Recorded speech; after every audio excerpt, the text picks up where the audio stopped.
A paz de Deus, então, meus queridos irmãos, sempre, né? Sempre no precioso nome do Senhor Jesus. Né? Bonde, Tiago Bonde, né? Eu fiz um vídeo e publiquei ontem, né? Arrancando a máscara do Tiago. E lá eu digo que ele deve ser um sacerdote, um sacerdote lá do exército do Papa, os jesuítas. Que os jesuítas, eles controlam a maçonaria e são maçons também. Né? E eles lá treinam pessoas, sacerdotes maçônicos, né? Jesuítas, para se infiltrarem nas igrejas e assumirem a liderança. Isso aconteceu conosco. Não só conosco, isso não é privilégio nosso, não. Eles estão na Assembleia de Deus, eles estão lá no meio dos batistas e dos presbiterianos. A Igreja Presbiteriana do Brasil, por volta do final do século XIX, 1820, por aí mais ou menos, a maçonaria tomou uma força muito grande dentro da Igreja Presbiteriana. A chama conhecida como Igreja Presbiteriana do Brasil. E eles tomaram o controle da igreja. Foi crescendo o poder deles dentro da igreja. Porque eles decidem em patotinhas, grupos. Né? Eles formam grupos dentro da igreja. Entendeu? E acabam desta maneira sendo guindados a postos de comando dentro da igreja. É fácil, né? Eu fui visitar, você vê como é que funcionam estas coisas. Eu fui visitar a igreja metodista e fui falar com um reverendo. Lá eles não tratam de pastor nem de bispo, é reverendo. Fui falar com esse reverendo a respeito de uma idosa, né, que ela é minha madrinha. Ela tem 94 anos, ela estava numa situação difícil. Ela precisava de uma clínica geriátrica que cuidasse dela. E ela, 40 anos atrás, ela doou, usos e frutos, um apartamento para a igreja metodista. Um apartamento muito bom, lá na rua, na avenida, lá no bairro da Consolação.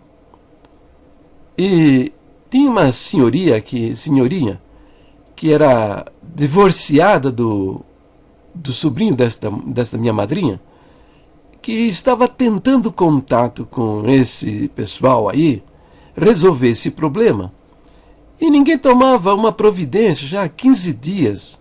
Né?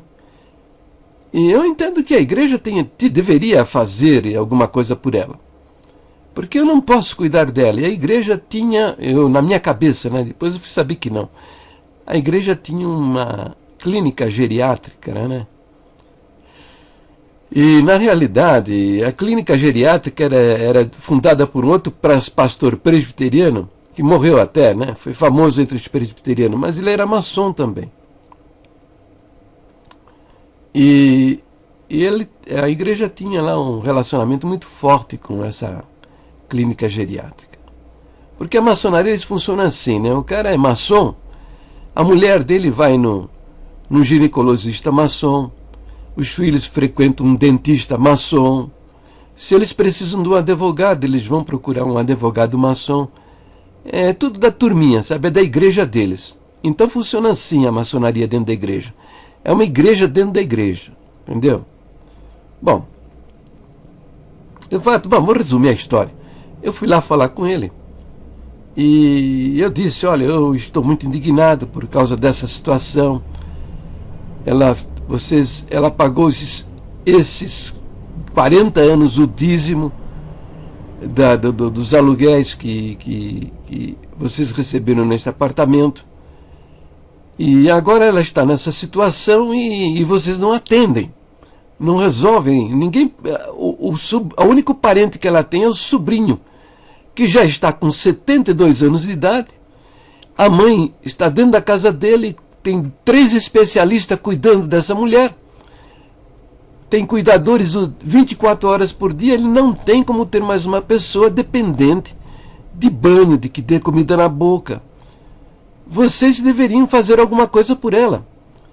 Porque o dízimo, o salário que ela recebe já forma alguma coisa suficiente para vocês assumirem uma responsabilidade, internar numa clínica. E eu disse para eles, eu estou no desespero, se vocês não fizerem alguma coisa, eu vou para a briga, eu vou mover uma ação, eu vou quebrar essa escritura de doação, vou vender esse apartamento e vou cuidar de minha mãe. E depois, quando morrer, vou cumprir o desejo dela, mas eu vou fazer isso. Eu apertei o cara, sabe? Aí ele deu uma porção de desculpas, tal. Por fim, eu consegui motivá-lo a fazer uma ligação. E nesse ínterim, né, nesse momentinho, eu não sei porquê, né? Eu fiz com as duas mãos, né? Sobre a mesa. Sobre a mesa eu fiz o seguinte, com as duas mãos. Fiz assim, ó. E eu não estava na intenção de fazer isso que aconteceu, foi por Deus, né? E fiz um sinal assim. Aqui, ó, tá vendo? Isso é um triângulo invertido. Fiz assim, né? Bati na mesa, aquele barulho, e fiz assim. Procurei na internet sinais, os sinais que os maçons usam. Eu não achei esse que eu usei aqui, né? Eu vi esse sinal nas mãos do pastor Silas Malafaia, né? E aprendi com ele. Procurei esse sinal na internet e não achei. Achei esses sinais aqui para vocês verem. Eles têm uma variedade enorme de sinais com os quais eles se comunicam com as mãos. A maioria das pessoas não prestariam atenção porque é o seguinte, o maçom ele é treinado nos sinais, sabe? Você manda esses sinazinhos para ele, eles são treinados para isso, eles percebem no ato. Era Deus me usando, sabe? Bati na mesa, cutuquei a mesa assim, pá, pá, pá, com as duas mãos, e fiz o sinal rapidinho assim. E ele entendeu. E aí o seguinte, o senhor me fez fazer uma pergunta, foi o senhor que mandou fazer essa pergunta, que não estava nem na minha cabeça. Eu disse para ele, reverendo Evandro, acho que era, esqueci o nome do cara. Como vai a maçonaria no seio da igreja metodista?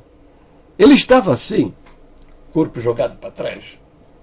Quando eu disse isso, ele, saltitante, feliz, jogou o corpo para frente, botou o cotovelo assim na mesa e disse, eu sou um deles.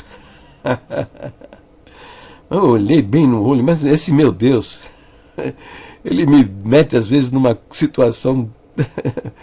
Eu disse para ele, reverendo, o senhor está na frente de um homem que é o adversário da maçonaria. Ele então, apanhado de surpresa, ele não tirou os olhos de mim, não. Porque quando o cara é obrigado a dar uma resposta, ele não... E vai mentir, ele não olha você no olho. Ele tira os olhos, né? Isso é uma maneira, é linguagem corporal. Então ele o que fez? Ele jogou o corpo do lado, daí não tirou os olhos, não, ele tirou o corpo também. Tirou o corpo do lado, pegou o telefone como se fosse ligar, dizendo, eu também. Mas é como se ele fosse também da maçonaria, né? Bom, então é assim, né? Eles formam patotas, né, para serem guindados ao poder, ao controle da igreja. Eles gostam desse negócio de igreja, sabe? Eles gostam, né? É uma igreja dentro de uma outra igreja. Então forma patota. Eu vi aí, foi o Edson, o irmão Edson, que disse que ele foi ameaçado, falou para mim também que foi ameaçado de morte. Ele, em resposta, respondendo aí, confirmando que tem um outro irmão aí também que disse que foi ameaçado de morte pelo Jorge Cury. Tá? Bem, eu fiz naquela época aquele escândalo que houve aí, o caso lá do José Nicolau, né? Que ele pagou um infeliz aí para forjarem uma denúncia de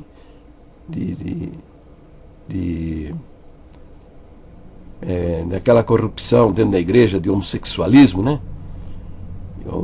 O Cury pagou o camarada, e aí depois o camarada acabou confessando tudo, e depois o diácono que deu a grana para ele, né?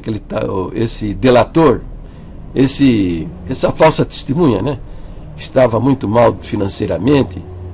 O diácono, esqueci o nome do diácono, deu para ele 19 mil reais, né?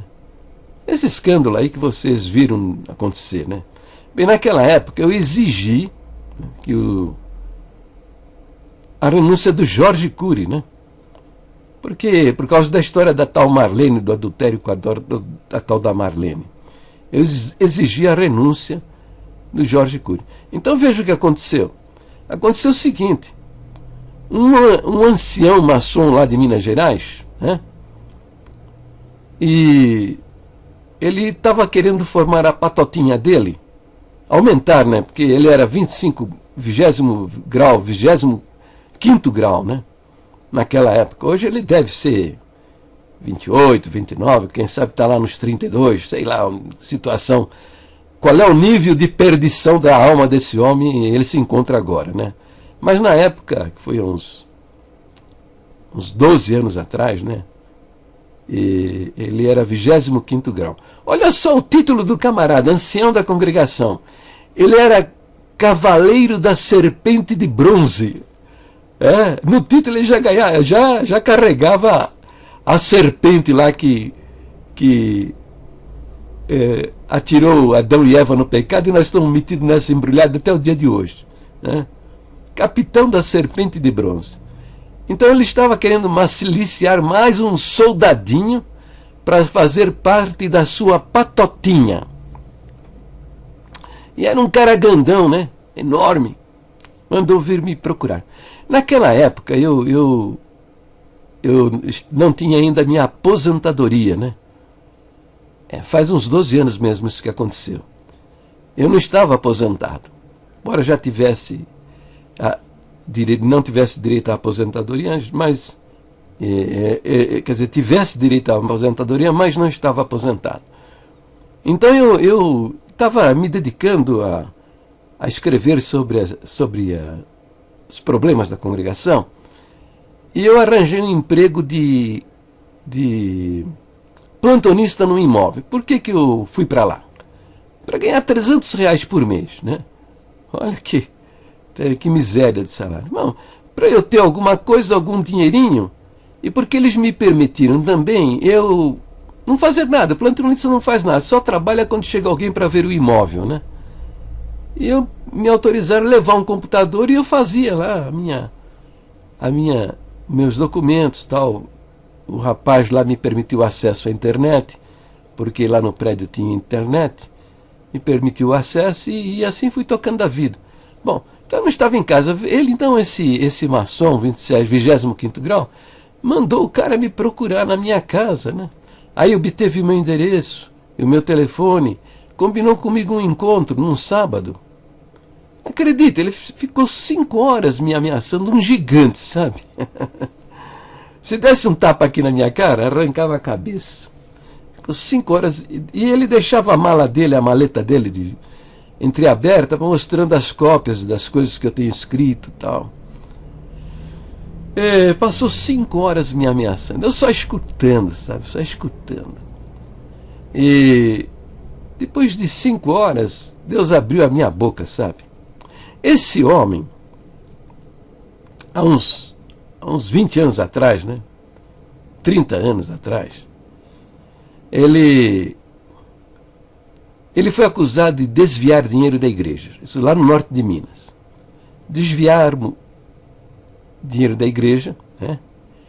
E os ministros, né? Essa liderança, o Cury e outros mais aí, já nem lembro o nome da turma toda, eu tenho os documentos disso aí até o dia de hoje. Meteram ele na cadeia. Entendeu? Por quê? O crime dele, né? O crime dele é que ele escreveu, ele lutou por não ter querendo se justificar. ele escreveu lá para as lideranças da igreja, lá naquela região, a situação que eles, de acusação, de condenação que ele estava passando. E o ministério meteu ele na cadeia, puseram na cadeia. Que linda atitude, né? Que atitude cristã maravilhosa, né? É assim a cabeça dessa liderança, né? Meteram ele na cadeia, pois ele vendeu uma propriedade. Na época ele disse que era uma casa, vendeu, e com o dinheiro ele pôde pagar um advogado que o tirou da prisão. Né? E, por fim, lutando para voltar, né, para a comunhão da igreja, né? E lutando, falando com os irmãos e tal. Por fim, o ministério acabaram confessando, eram 2 diáconos lá em Minas, que estavam pegando dinheiro da igreja. Não era ele que estava desviando o dinheiro, né? E ele foi inocentado. Bom, aí ele queria, porque na época que meteram ele na cadeia, o ministério, né? O ministério mandou circular para o Brasil inteirinho, sabe? Quer dizer, ele escreveu cartas para as igrejas da região onde ele congregava, sei lá, se eram umas 6, 8 igrejas, aquelas cidadezinhas ao redor, né? 4, 5 igrejas, não sei como é que é bem isso aí. Sei que ele mandou umas cartas lá para os irmãos, talvez que ele conhecia, né? Mas o ministério foi fantástico, né? Fez para o Brasil inteirinho uma circular dizendo para não receber esse homem, tal, citou o nome dele, para não recebê-lo porque ele não estava sendo mais considerado como nosso irmão, e um monte de coisa, né? São homens assim sedentos de vingança, né? E eles adoram mandar as almas para o inferno. Eles adoram, eles gostam disso. Tá? Então, fizeram isso. Esse nosso irmão, ele, então, evidentemente falou, não, peraí, eu fiz cartas aqui para o pessoal daqui, né? A liderança que eu conheço, que me conhece, mas vocês fizeram para o Brasil inteiro.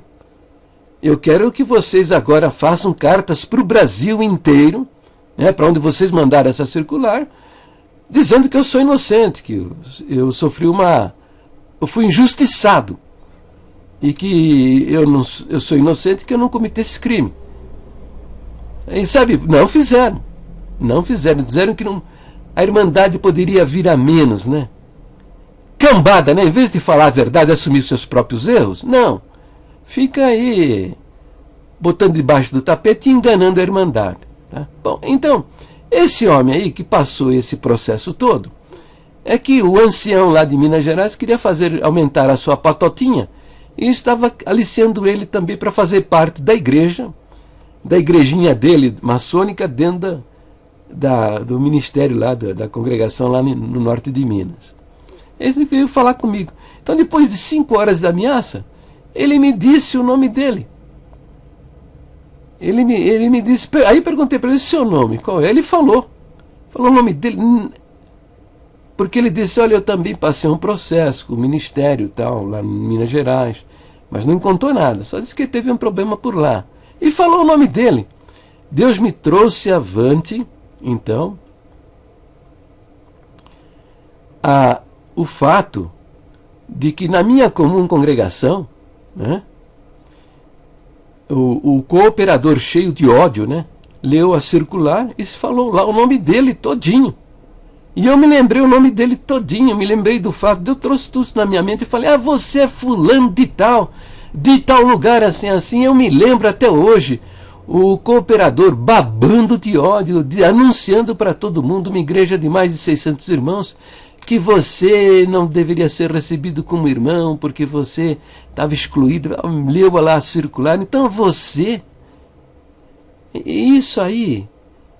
Aí eu falei para ele, pois você, veja bem, eu escrevo, eu estou batalhando na defesa dos direitos individuais das pessoas, contra estes homens que não tem piedade, não tem misericórdia. Se você discorda deles em alguma coisa, você vai para a salinha, lá esse ancião é o seu acusador, olha só. Você sozinho no meio de 5, 6 marmanjos lá, julgando você, tá? Uma corte formada para mandar você para o inferno. Não é para julgar você, que não é um julgamento. É um absurdo. E um ancião liderando isso, que vai ser o seu acusador, é o seu acusador, tá? Vai ser também o seu juiz e vai ser o seu carrasco, acompanhado de uma corja de homens filhos da perdição, reunidos 3, 4, 5, para todos eles aí mandarem você, empurrarem você para o ponço do inferno. Eu escrevo contra isso, e Deus me deu esse homem na minha mão. E ele me deu, conversamos mais, ele me deu os documentos na minha mão com os quais eu poderia até me defender. Documentos onde estavam lá a situação toda que ele passou com os ministros lá no norte de Minas Gerais, né? E ele estava vindo aqui a São Paulo, né, para participar de uma reunião na Loja Azul. A Loja Azul, que eles chamam, é um templo, tá? É um templo. O templo eles chamam de loja. Está sendo chamado lá para uma reunião na Loja Azul. A Loja Azul é a porta de entrada na maçonaria. Então, como ele veio aqui aliciado por esse ancião maçom lá de Minas Gerais, aliciado para entrar na maçonaria, ele veio, falou comigo para participar depois numa reunião da Loja Azul para ingressar na maçonaria. Ele provavelmente está hoje enfiado até o pescoço na maçonaria também. E faz parte lá da patotinha desse bandido, filho do inferno lá de Minas Gerais. Então, é assim que eles fazem, entende? Formam uma patotinha dentro da igreja, tomam o poder da igreja e tal. E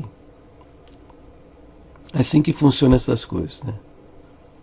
Então é assim, né? Então eu fiz um vídeo aí dizendo que o bonde era... o bonde, Thiago Bonde, me perdoa, tá? Eu exagerei, que eu também estou vendo maçom em tudo quanto é lugar, sabe? Tá um negócio que é o senhor aí que me impressionou tanto com as coisas que ele me mostrou, e está me mostrando, que eu estou vendo até... Mas a sua atitude, sabe? A sua atitude, todas essas suas citações bíblicas, tudo isso que você faz aí, tá? Você saca versos do seu contexto. Isso é uma violência, é um crime contra a palavra de Deus. Tá? Isso é altamente condenável, tá bom? Você, para entender o que o Espírito Santo revelou para o autor do verso que você está querendo interpretar, entender, para entender, porque a Bíblia é inspirada por Deus. Aquilo que você lê na Bíblia, o Espírito Santo inspirou o autor do livro, porque a Bíblia é um livro, é um livro composto de 39 livros no Velho Testamento e 27 no Novo. Então, por exemplo, Paulo, quando fez suas cartas, o Espírito Santo inspirou Paulo a escrever aquilo que ele escreveu.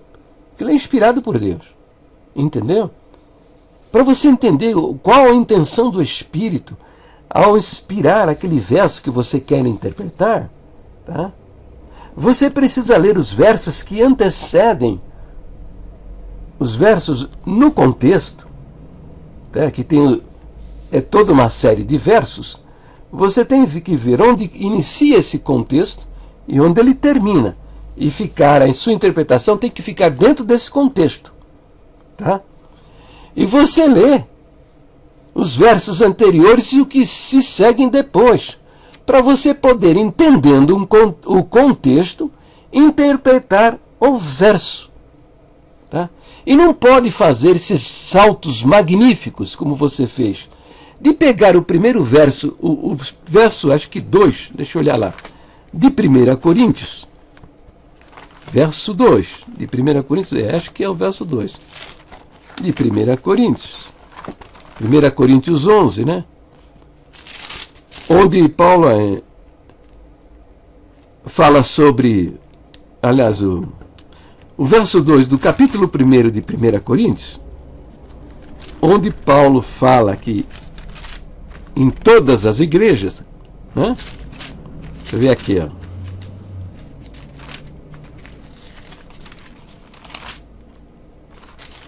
Ah, caramba, aqui, ó.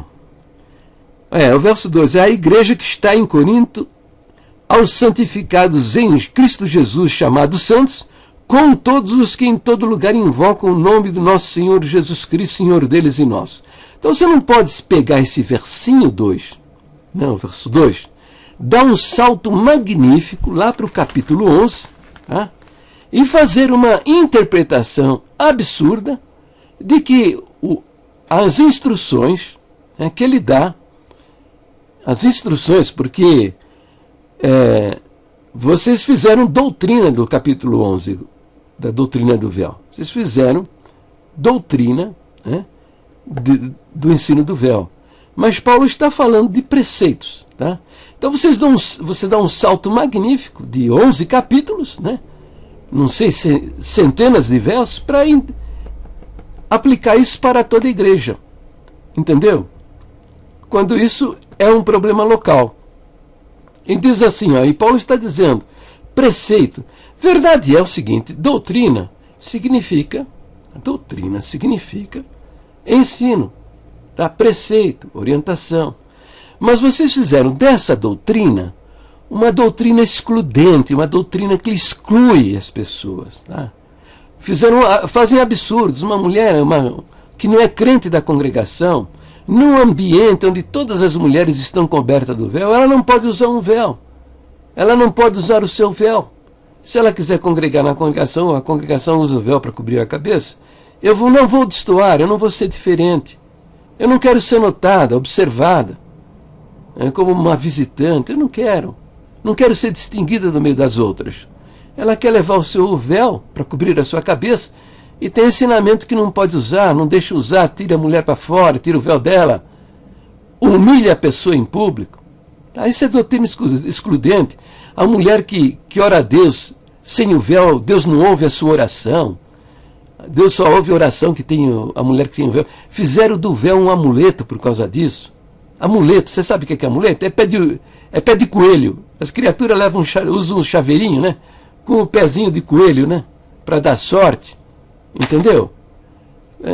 Fizeram do uso do véu um amuleto. Porque fizeram uma doutrina excludente. Por exemplo, eu não poderia estar falando estas coisas aqui com vocês, porque eu estou com a minha cabeça coberta. Entendeu? É um exagero, porque eu não posso. O ensino é que é para orar ou para cultuar a Deus ou ter a minha cabeça coberta. Mas vocês tem gente censurando o que eu estou fazendo, porque estou com a minha cabeça coberta. Eu não estou orando, eu não estou cultuando, eu estou discutindo, eu estou questionando, eu estou contradizendo. Entende? Eu não estou fazendo nada disso, mas vocês exageram. Já fui repreendido várias vezes, manda mensagem, tira essa cobertura, você não pode falar da palavra de Deus, não pode falar isso que você está falando com a cabeça coberta, tal. Não tem nada a ver, não tem nada a ver. Mas vocês fizeram disso uma doutrina que exclui as pessoas. Tudo aquilo que exclui tem muito de diabo nisso aí, sabe? Muito de diabólico. Tá? Então veja, você pega esse verso. Para resolver um problema local, você pega esse verso lá do segundo, verso 2 lá do primeiro capítulo, dá um salto magnífico para fazer essa interpretação absurda. Eu já fiz vários vídeos falando sobre o véu, tá? Então, isso você esforça o texto, faz a interpretação fora do contexto. O contexto é este aqui, tá? E lá está escrito, que a mulher que não se cobre com o véu tosquice também. Mas se para a mulher é coisa indecente tosquear-se o rapaz, que põe o véu. Tá? Então veja, a contradição aqui. Tá? Ele diz lá que... depois diz, o varão, pois, que não deve cobrir a cabeça porque é a imagem de Deus, mas a mulher é a glória do varão. Então, aqui esse verso criou aqui duas doutrinas. A doutrina do véu e a doutrina do chapéu, da cobertura. Não é isso? Então, mas isso aqui era para a igreja local, tá? A igreja de Corinto. E vocês, por causa disso, e eu tenho como provar que isso aí é uma balela, tá? Isso não é uma doutrina, tá? Isso é um preceito, você dê o nome que quiser, preceito, orientação, ordenança, instrução, até doutrina, mas você, se usar o nome doutrina, tá? Você tem que dizer para o povo que isso não é uma doutrina que exclui pessoas, tá? Que quem não sente de orar o véu, usar o véu, não use. Agora, eu recomendo que, se você é mulher, eu não sou contra o uso do véu, não, minha mulher usa, minhas filhas usam. Eu não sou contra o uso do véu, estou contra fazer disso uma doutrina excludente, uma doutrina que exclui, tá? Então, veja,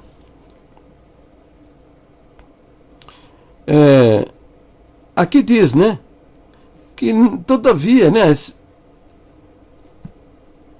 que diz assim, que se alguém quiser ser contencioso, nós não temos tal costume nem as igrejas de Deus, né? Então não é para estar contendendo com isso, com os outros. O uso do véu foi uma tradição da igreja primitiva, tá? Se você ler os escritos dos pais apostólicos, os líderes da igreja cristã lá nos primeiros séculos, você vai ver que eles recomendam o uso do véu. Então, mas não fazer isso de uma doutrina. Por exemplo, tem crentes aí de qualidade melhor, de maior testemunho do que milhares da liderança da congregação, tá? Gente dedicada, varões e mulheres, homens e mulheres dedicados, cheios do Espírito Santo, e que não estão atrás dessa bobagem de usar véu. Quem usa véu não é de Deus, quem não usa véu não é de Deus. Esse monte de asneira que vocês falam por aí. Então veja, Paulo está dizendo, nós não temos tal costume nem as igrejas de Deus. Vocês ficam discutindo isso. O véu virou uma arma de guerra. Em vez da arma de guerra ser a evangelização das almas, a salvação das almas perdidas, vocês não têm um trabalho de missões, vocês não estão parados na profecia. Nós estamos parados, porque eu sou da congregação.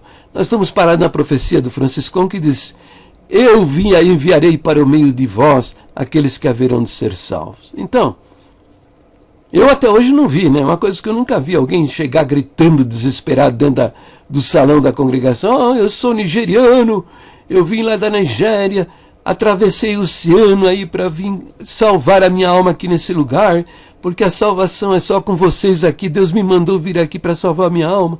Isso não existe. Nós, está ordenado, ide, nós irmos lá levar a palavra para estes homens, estas mulheres, nas nações por aí que estão sem o Evangelho. Mas isso a congregação não faz. Não faz, não tem interesse. Nós somos assim. Você que está vendo esse vídeo pela primeira vez, nós somos assim, né? Você, para nós aqui, você é criatura, sabe? Nós te tratamos bem, te respeitamos, mas não temos interesse nenhum na salvação da sua alma.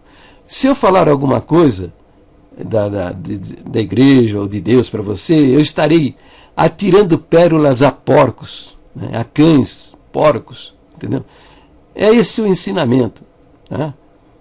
Então ninguém fala do evangelho para você, tá? Não vai falar. Agora, se eles observarem que você está frequentando uma igreja evangélica, então somos pescadores de aquário. Então aí vamos pregar para você o nosso peculiar evangelho. O que é o nosso peculiar evangelho, especial evangelho? É dizer que o seu pastor é ladrão, que vive da lã das ovelhas, que você não deve pagar o dízimo, que a segunda arma de guerra, né, na congregação é o dízimo. Meteu o pau no dízimo.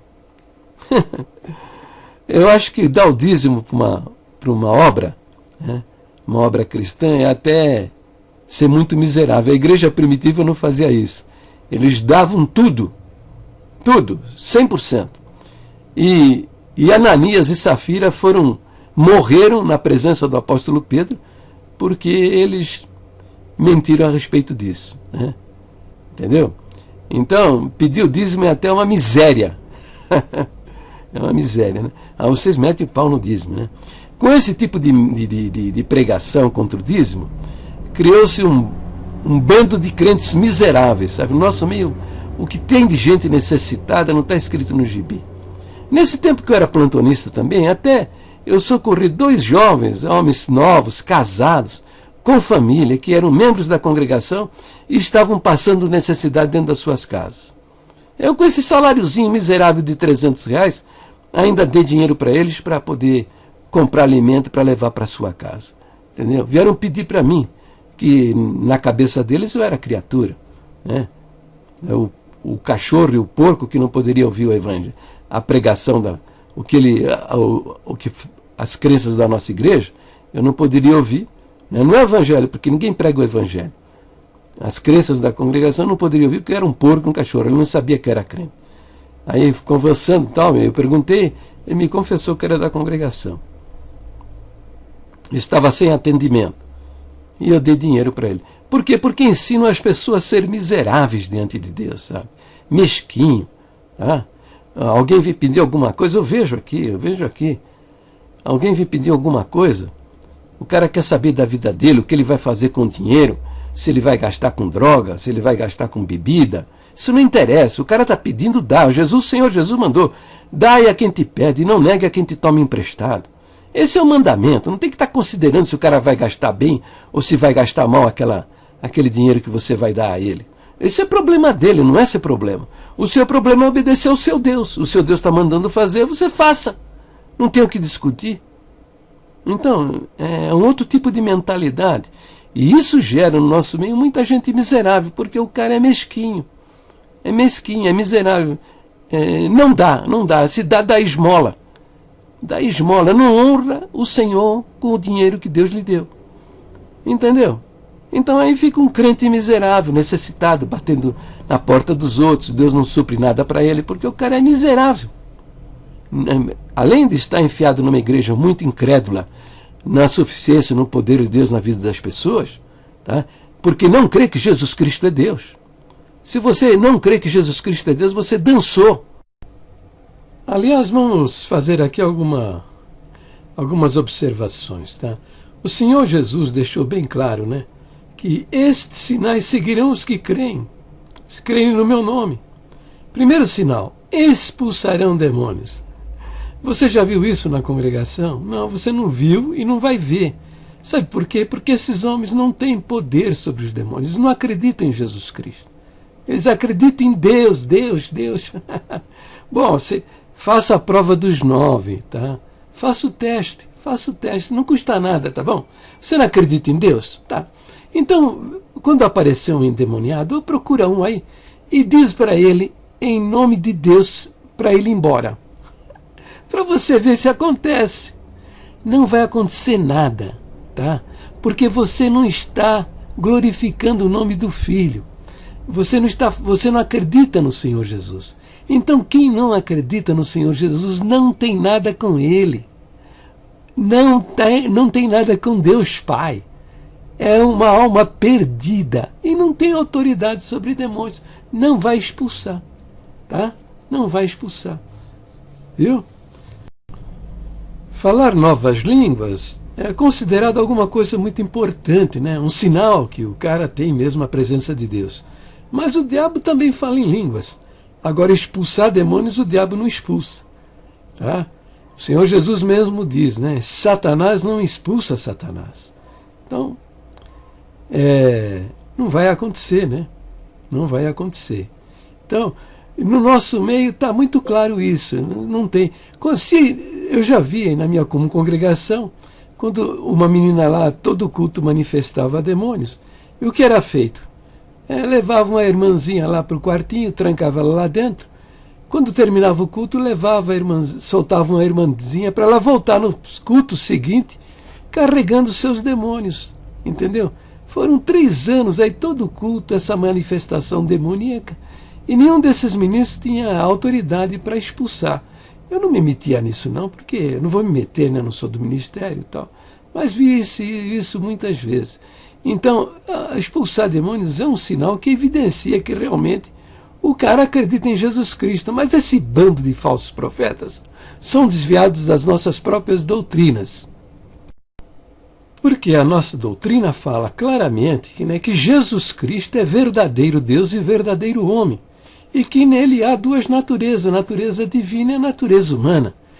Tá? Então, mas eles não creem em nada disso, tá? Não foram ensinados nisso. Tá? isso não pregam o evangelho, porque o evangelho é ensinar para a humanidade que Deus se fez homem na pessoa de Jesus Cristo. E para crermos naquele sangue derramado para a salvação das nossas almas. Porque o Senhor Jesus disse: quem crê em mim tem a vida eterna. Ué, é Deus falando. Creu, está salvo, acabou, não tem conversa, não tem buchicho. Tá? Não, os caras ficam inventando um monte de coisa, tá? Por causa da sua incredulidade. Então, no nosso meio, ninguém confessa a salvação porque não crê no Senhor. Esse Tiago também não acredita, é outro. Não acredita na Bíblia, não acredita no testemunho de Jesus Cristo. E Deus não está na vida dele. Tá? É uma alma perdida, uma alma perdida. E se você tiver a infelicidade de ter esse problema dentro na sua casa, ou sua mulher, ou sua filha, seu filho, eles não vão ajudar você não, hein? Eles não vão ajudar você não. Eles vão dizer que certamente você ou a sua mulher adulterou, pecou gravemente diante de Deus, e por isso essa prova entrou na sua casa, tá? E vão excluir você da igreja, vão desprezar você, tá? De púlpito, já sei de casos aí em Guarulhos, o camarada de púlpito, o ancião no púlpito disse para mandar não passar nem na calçada daquela família que estava com uma criança, uma menina de 12 anos, endemoniada, não passar nem na calçada, porque essa coisa pega, ele disse. Quer dizer, o safado, sem vergonha, filho do inferno, ao invés de ir lá, viu? E orar e impor as mãos sobre aquela criança lá e expulsar em nome de Jesus, como o safado sem vergonha, falso profeta, não acredita na divindade de Jesus Cristo, é um impostor que está pregando ali para aquela comunidade cristã, ele transferiu a culpa. Eles fazem isso, eles vão transferir a culpa para você, ao invés de assumir a sua incredulidade aí na divindade de Jesus Cristo, não. Vão transferir a culpa. São mentirosos, enganadores, falsos profetas, filhos do diabo. Né? Então é isso. Tá? Bom, aí, né? Aí o Tiago também não acredita nem na Bíblia como a palavra de Deus. Eu vi um comentário dele que uma moça falou que não acreditava na Bíblia e que a Bíblia não era nada para ela. E ele falou: você faz muito bem em não acreditar na Bíblia. É esse homem aí que está aí com pregações, mandando todo mundo para o inferno. Não acredita na Bíblia, mas cita a Bíblia para dizer porque as pessoas estão pisando no sangue do Senhor Jesus, que são porcas lavadas, cães que voltaram para o próprio vômito, que são alma perdida. E é esse camarada aí que está com essa pregação. Coisa medonha. Bom, vamos voltar à nossa conversa. Vamos voltar à nossa conversa. Você não está salvo. Nem confessar salvação a Irmandade confessa. Todo mundo espera entrar no céu se for firme e fiel. Como ninguém é firme e fiel, danou-se. Então é isso aqui. E agora eu vou provar para vocês que essa história de véu, cobrir a cabeça com véu, o homem não pode orar com a cabeça coberta, a mulher tem que ter a cabeça coberta, tudo isso aí é conversa mole. Isso não é verdade. Tá? No ano 2000, eu escrevi, 2005, 2006, 2004, por aí, eu tive contato com o Dr. Romário, que era um defensor do véu, assim como esse Tiago Bond é um defensor do véu, ele também, fanatizado, né? Eu escrevi, tenho documentos para mostrar isso aí. Bom, agora perdi tudo que o Orkut não existe mais, mas eu tinha lá no Orkut, né? Na comunidade, lá os dados, né? A nossa conversa. Eu dizia para ele: olha, Romário, é o seguinte, eu não sei, isso aí é cultural, né? Isso é uma carta para uma igreja local que tinha um problema local. E é cultural isso. Não se pode fazer doutrina de usos e costumes, de cultura dos povos. E eu dizia para ele: olha, eu não sei, mas pode haver uma sociedade. O evangelho é para toda a raça, toda a tribo, toda a nação, toda a cultura. Pode haver uma sociedade onde a mulher ter uma rosa no cabelo seja imoral, indecente, ofensivo, agressivo. Entendeu? E aí a congregação não vai poder ir lá pregar levar o seu peculiar evangelho. Por quê? Porque a cultura local não permite. Né? é imoral, entendeu? Eu não sei se existe, pode existir, porque veja, as culturas do mundo são as mais diferentes, sabe? São as mais diferentes. Você fizer um exame nisso, procurar saber, você vai ficar espantado como são diferentes as culturas dos povos, né? Pode haver. Mas eu dizia, olha, a respeito da cabeça coberta, né? A doutrina do chapéu, o homem não pode orar ou cultuar a Deus com a cabeça coberta. Eu conheço uma nação, os judeus, né? É da cultura deles, da tradição deles, é milenar isso. O homem precisa ter a sua cabeça coberta. E eles têm a cabeça coberta o tempo todo, é no trabalho, é no passeio, é na diversão, é na igreja, na sinagoga, em todos os lugares. Eles usam lá um chapeuzinho aqui, o kippá. Falei, se a congregação um dia for levar o evangelho lá a pregação lá para Jerusalém, lá para Israel, vão ter sérios problemas. Por quê? Porque com essa doutrina, se fizer uma doutrina excludente, se entrar um judeu dentro do templo com a cabeça coberta, o que vai fazer? Aqui no Brasil expulsam o judeu, vamos querer expulsar, entendeu? E aí? Vai ter sério, o que vai acontecer eu não sei. Eu não sabia, mas eu estava discutindo essas coisas com o Ramário, e isso já estava acontecendo, né? A igreja já estava iniciando os contatos lá em Israel, lá em Jerusalém, para construir um templo em Jerusalém, botar o pezinho lá em Jerusalém, né? Então o que aconteceu? Aconteceu o seguinte, veja, Israel é uma nação em permanente beligerância, é uma guerra lá com os muçulmanos, tem os homens-bomba, né, que se explodem dentro do supermercado, dentro dos ônibus, e isso está acontecendo o tempo todo. Então, Israel é uma nação em permanente estado de exceção, tá? Eles é uma democracia, tá? É uma democracia, mas o exército de Israel, né, as autoridades militares, eles têm um poder muito grande dentro do país, por causa com a preocupação da sua segurança. Então todo aquele que queira se estabelecer lá em Israel, eles têm um cuidado muito grande para saber o que pretende fazer lá. Toda indústria que quer se instalar em Israel, todo serviço que querem se instalar em Israel para trabalharem naquele país, e toda igreja que quiser se estabelecer em Israel, pode ir lá construir seus templos, né? Mas eles têm uma preocupação muito grande, eles querem saber quem são e o que pretende exatamente essas pessoas. Por quê? Porque uma das maneiras de você introduzir um espião, né, dentro de um país para facilitar ações terroristas, é mandando lá o camarada como diretor da empresa, como engenheiro da empresa, administrador da empresa. No caso de uma igreja, são os líderes, né? Quem vai liderar essa igreja? Quem são as pessoas que vão administrar isso, né? Precisamos conhecer quem é essa gente. E o jeito é vir aqui ao Brasil, conhecer a congregação aqui no Brasil. Então, agentes do Mossad, imediatamente, quando a congregação iniciou contatos lá para se estabelecer lá em Jerusalém, imediatamente o Mossad, que é o serviço secreto e é um dos melhores do mundo, acionou os agentes deles aqui no Brasil para saber quem era a congregação, o que acreditamos, né? E saber quem são as nossas lideranças, que a gente prega, tal, essa coisa toda. E eles vieram ao nosso culto, com certeza vieram aos nossos cultos. E o que aconteceu? Aconteceu que foram expulsos do templo, humilhados em público. Como fazem com as mulheres, que obrigam a mulher a tirar o véu da cabeça, porque ela não é crente. Ou alguém, aí, um líder aí, se aproximou do judeu que estava com a cabeça coberta, e alguns deles são agentes do Mossad, mas eles são sacerdotes também, tá?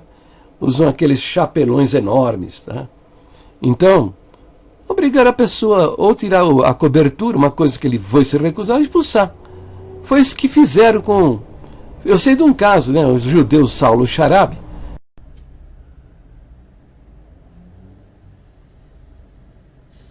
É um imenso prazer estar junto com todos vós, uma grande alegria para mim estar contemplando cada irmão e cada irmã, conhecendo mais essa partícula da família de Cristo na Terra. Se você procurar aí na internet pelo testemunho dele, você vai achar. Ele foi expulso do templo, lá na igreja do Bonfim. O Furquim, lá, o ancião, não sei se morreu esse homem ou não, ainda está vivo, ele obrigou, de público, ele tirar o quipá da cabeça, tá? Porque não permitiam que ele participasse do culto com a cabeça coberta. Entendeu? Humilhou ele em público. E ele foi obrigado a sair do templo, porque eles não tiram o quipá da cabeça. Né? É da tradição, da cultura, eles não tiram. Então fizeram isso com os agentes do Mossad. Eu não sei se aconteceu isso aqui. Deve ter acontecido em várias capitais, porque são vários deles trabalhando. Brasília, Recife, Porto Alegre. Eu sei aí no Bonfim, no bairro do Bonfim, lá em Campinas. Pode ser, não estou dizendo que o Saulo Charab era um agente do Mossad. Ele pode ser até um informante. Eu sei dizer o seguinte, que nós fundamos a Associação dos Membros da Congregação Cristã no Brasil, e ele foi lá para o nosso meio, sabe? Mas ele não participava dos nossos cultos. Ele para obter uma proximidade com a gente, ele propôs dar aula de hebraico para nós ali. E ele juntou uma turminha, sabe? Então ele tinha um motivo para ficar perto da gente, sabe? Ele não participava dos nossos cultos. Nunca esteve num culto nosso, sabe? Mas ele ia lá, tinha a chavezinha e usava a sala para dar aula de hebraico. Então, com isso, ele queria manter uma proximidade, saber o que estava acontecendo dentro da congregação. Como nós éramos dissidentes, nós tínhamos muitas informações que os outros demais não tinham, porque os outros demais viviam dentro da... Não tinham nenhuma contestação para apresentar. Então ele ficava, porque nós estávamos lá na Associação dos Membros da Congregação Cristã do Brasil, nós estávamos contestando a liderança, né? Ele mantinha essa proximidade para obter informação. Então veja, isso tudo, essas experiências todas que estes agentes do Mossad vivenciaram aqui no Brasil com a Congregação Cristã do Brasil, aí eles meteram no relatório, fizeram um relatório lá para a liderança deles. Entendeu? E um deles deve ter escrito, chefe, é o seguinte, eu fui aí nessa igreja, né, assisti um culto para ver como é que essa gente pensa, quem é essa gente, né? O senhor acredita, chefe? Eu fui expulso do templo porque eu estava com o meu quipá na cabeça. Eles disseram, eu falei, o senhor precisa tirar essa cobertura. Eu falei, não posso fazer isso, porque eu sou judeu, isso é da minha cultura, é da minha tradição. E em todo lugar que eu vou, eu preciso ter minha cabeça coberta, para não ofender a Deus. Eu, na diversão, no trabalho, na minha casa, numa igreja, onde estiver, eu tenho que ter minha cabeça coberta, porque é da minha cultura, é da minha tradição.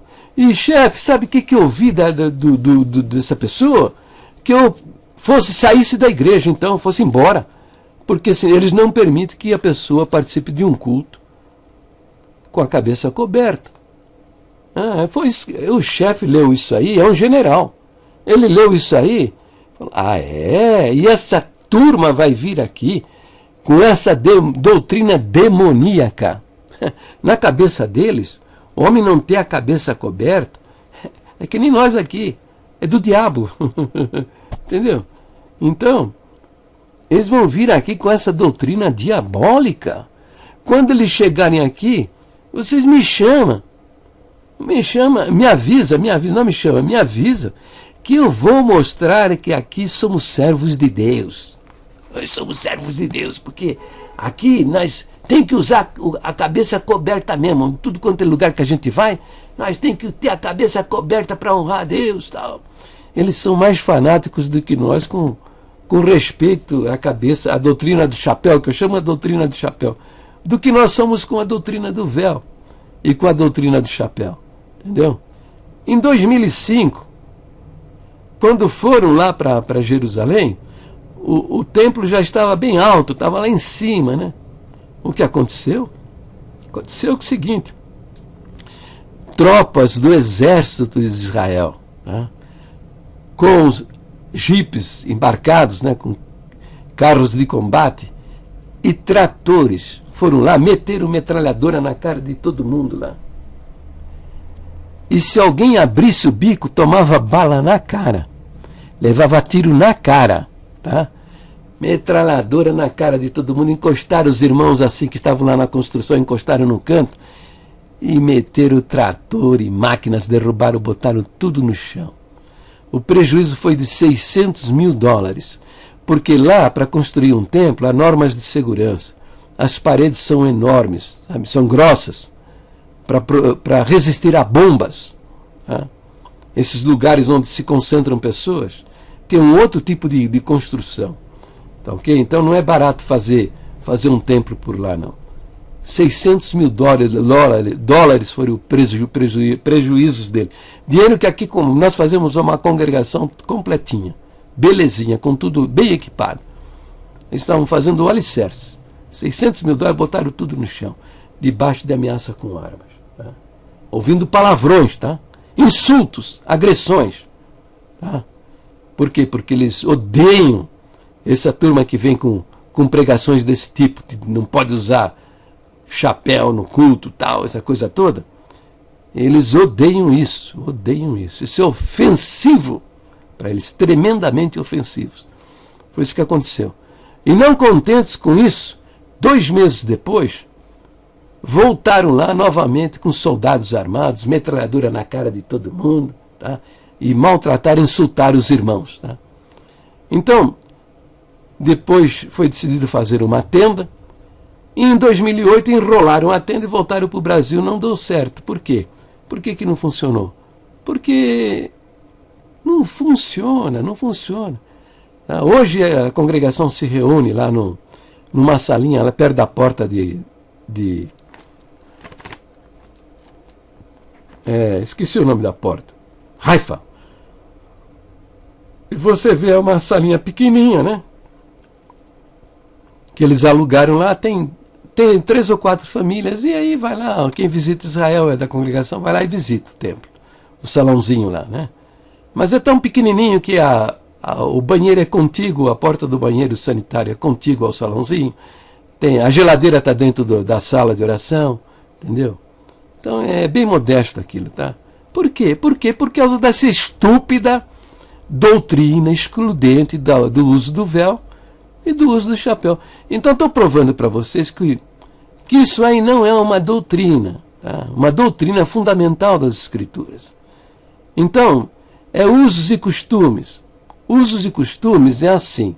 Se você pode usar, se você pode fazer, estabelecer isso, beleza, tá bom, não tem problema.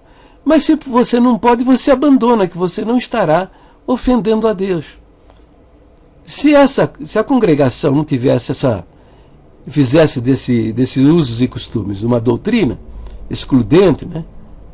Estaria lá em Israel com um templo, talvez tivesse construído mais templos, em outras cidades, em outros lugares, a obra lá tivesse prosperado grandemente, entende? Não, mas são estúpidos, né?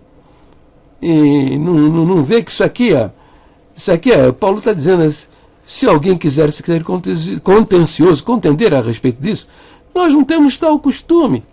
E depois diz, nem as igrejas de Deus, quer dizer, é como nenhuma igreja cristã pega ensinamento para toda a irmandade. Não tem que contender sobre isso, não, discutir, mandar tirar a cobertura da cabeça, pôr cobertura na cabeça, não tem nada disso. Entendeu? Então está provado, aí se deram mal em Jerusalém porque fizeram a doutrina do chapéu. Então, se não funciona a doutrina do chapéu, está provado que a doutrina do véu também não vai funcionar. Tá? Se existir uma cultura onde a mulher ter alguma coisa na cabeça é ofensivo, é agressivo, não vai, a congregação não pode ir lá. Só que é nossa obrigação, né, levar o evangelho a toda raça, a toda tribo, toda nação. Entendeu? Mas a congregação vive nessa estupidez. Por quê? Porque é uma igreja caseira, fica vivendo, olha só para o seu próprio umbigo. Tá? E na desobediência do mandamento, esse é um mandamento imperativo. Ide por todo mundo e pregar o evangelho a toda criatura. Levar o evangelho a todas as nações. Isso que é fundamental, é a única razão por que ainda estamos neste mundo, é a pregação do evangelho para que as almas sejam salvas. Isso a congregação não tem o menor interesse. não tem, estão numa desobediência. E eu chego à seguinte conclusão: graças a Deus que estão nessa desobediência, não levando esse rebotalho de cristianismo, que isso aí não é cristianismo coisa nenhuma. A congregação não vive a vida cristã. É uma igreja fechada em si mesmo, cheia de usos e costumes, fizeram desses usos e costumes doutrinas, fechadinha e tal. E o pior, fica metendo o cacete na cabeça de gente séria que está fazendo um trabalho sério. Tá cheio de igreja, tem missões, tem barcos aí que viajam. Eu fui numa igreja aqui, da Igreja Batista, eles estão levando 300 jovens, né, num trabalho, num esforço missionário para lá no Amazonas, para visitar as populações ribeirinhas, levando medicina, levando instrução, levando roupas e tudo isso, e também para levar o Evangelho, falar do Evangelho para estas aulas. Tá? Estão levando, acho que vão agora no mês que vem, no próximo mês. A primeira Igreja Batista da Penha está fazendo isso. Tá? E tem gente querendo viajar, jovens, homens, mulheres, querendo participar desse esforço missionário. E não tem mais vaga. Não tem mais vaga. Estão coletando agora um esforço de enviar Bíblias para um país aí da Ásia. Já conseguiram mandar 30 mil Bíblias, né, graciosa, na língua deles, lá, para que eles possam ler a Bíblia, levando a Bíblia para estas pessoas. Já mandaram 30 mil e estão ainda nessa campanha, ajudando os missionários que estão nesses lugares. A Igreja Batista, a primeira Igreja Batista da Penha, tem vários missionários em várias partes do mundo. Entende? Não, mas não é só ela. Eu citei uma experiência, uma informação que eu tenho agora. Outras igrejas fazem isso. Todas elas, as sérias, né? Igrejas sérias, responsáveis com o Evangelho. Mas a congregação que está no Brasil nem o Evangelho tem, nem sabem o que é o Evangelho. O Evangelho, para informação sua, Tiago, que está vendo esse vídeo, está lá no capítulo 3 do livro de João, verso 16. Porque Deus amou o mundo de tal maneira que deu seu Filho unigênito para que todo o que nele crê não pereça, mas tenha a vida eterna. Esse é o Evangelho. Se você quiser saber mais um pouquinho, leia o verso 17. Leia mais o 18, 19, o 20, 21. Leia e aprenda o que é o Evangelho. Essa é a ordem, nós levarmos essa pregação avante. Não é pregar chapéu, não é pregar véu, não é pegar blusa sem manga, não é pregar contra a barbicha, contra o bigodão, e essas bobagens todas aí que vocês... É um amontoado de asneira que a pessoa precisa praticar para entrar no céu. E no final das contas ninguém confessa salvação. Todo mundo confessa que vai entrar se for firme e fiel. Não é assim que você fala lá na frente? Se eu for firme e fiel, guardando a sua palavra, não vai entrar coisa nenhuma. Porque você está confiando em firmeza e fidelidade. Firmeza e fidelidade no quem? É interessante isso. Eu conheço firmeza e fidelidade nos 12 pontos da doutrina da igreja. Que isso aqui, ó. Isso eu entendo que isso aqui deve ser observado. A pessoa precisa ler, entender e procurar observar, que são as doutrinas fundamentais da igreja. Isso aqui, ó. Aqui. Tá bom? Esse aqui. Não fala do véu. Entendeu? Nem não fala do chapéu. Esse aqui são doutrinas fundamentais da igreja que o crente da congregação tem como ser. Ninguém conhece. Isso aqui parece estranho para eles. Está escrito numa outra língua. Ninguém sabe o que está escrito aqui e não observa isso. Já perverteram até esses pontos de doutrina. Tá ok? E lá, e a prova está aqui, ó. Você pega o Inário número 4, número 5, e confira. Eles perverteram o primeiro ponto de doutrina com a palavra contendo, que a Bíblia não é toda inspirada por Deus, mas tem parte que é do homem, parte que é de Deus, tá? Desqualificando assim a inspiração das Escrituras. E segundo ponto de doutrina, tiraram o verbo haver, colocaram o verbo estar. Isso tira com o objetivo de desqualificar a personalidade de Deus, que é constituída de 3 pessoas distintas, o Pai, o Filho e o Espírito Santo. Então, como eles negam a divindade de Jesus Cristo, tá? Eles perverteram o segundo ponto de doutrina. E se você tem dúvida disso, o 5º ponto de doutrina diz que a salvação é pela fé. Somente pela fé. A salvação das nossas almas, a nossa doutrina diz, ó, 5º ponto de doutrina, ó, nós cremos que a regeneração nós cremos que a regeneração ou o novo nascimento só se recebe pela fé em Jesus Cristo. Entendeu? Quer dizer, a salvação é um dom de Deus, é um presente de Deus que você pega. E as mãos que você usa para pegar essa salvação para você é a fé, a confiança. E eu falo, minha alma está salva por toda a eternidade. Por quê? Porque eu confio no meu Deus. O meu Deus disse, quem crê em mim tem a vida eterna. Acabou a conversa, acabou o bochicho. Estou salvo por toda a eternidade. Acabou, não tem o quê ficar discutindo. Mas você não, você espera entrar no céu se você for firme e fiel. Como você, firme e fiel nesses pontos de doutrina, você ignora, você não acredita. Você não acredita nem que a Bíblia é a revelação, a palavra de Deus que deve ser observada conforme diz aqui a doutrina. Você aí falou para uma moça que ela fazia muito bem não considerar os ensinamentos da Bíblia.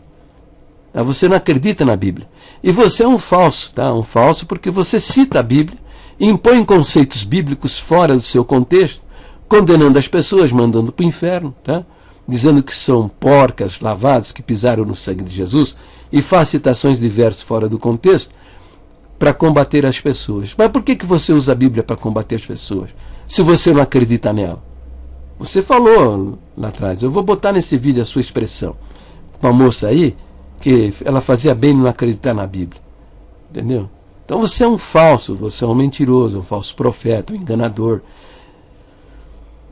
E todas estas coisas que eu estou comentando aqui, que eu já contestei você em várias oportunidades, tá? Você até hoje não mudou a sua cabeça. Então fica sabendo de uma coisa, que a teimosia é como o pecado da feitiçaria. A palavra de Deus diz isso, né? Ensino lá do Velho Testamento, mas é verdade também. Quando o sujeito se manifesta assim, teimoso como você é, pode estar certo, tem demônio no meio, tá? Você está possesso com espírito mau. O espírito mau tomou a sua mente. Tá? E isso aí também no Novo Testamento tem, que para aquele que é resistente à verdade da palavra de Deus, Deus entrega o camarada na operação do erro, para que acredite no erro, no engano, na mentira, e vá para o inferno mesmo. Tá? Porque você está todo dia dentro da igreja, uma igreja que se diz cristã, você tem a Bíblia na mão, você está escutando a respeito da verdade da palavra de Deus, você está lendo, e você não considera estas coisas. Tá? Então, você é pior do que esse camarada que nunca ouviu do Evangelho. Você é pior do que esse camarada que nunca ouviu o Evangelho. Tá? Então é isso que você faz. Você saca um verso do contexto, tá? E faz uma doutrina para atacar as pessoas. E aqui, aqui é o seguinte, se alguém quiser ser contencioso, nós não temos tal costume, nem as igrejas de Deus, tá? Então você não devia estar contendendo com as pessoas aí por causa desse usos e costumes que não é doutrina aí, fazendo essa guerra toda, usando isso aí uma arma de guerra. Obedeça a palavra, tá? Obedeça a palavra e fica quietinho, tá? Se converta, homem. Se arrepende e converte. Pare de ficar mandando as pessoas para o inferno usando versos fora do contexto. Ok? Então tá bom, eu vou parar por aqui porque o vídeo está muito longo. Tá? Parei, tá? Parei.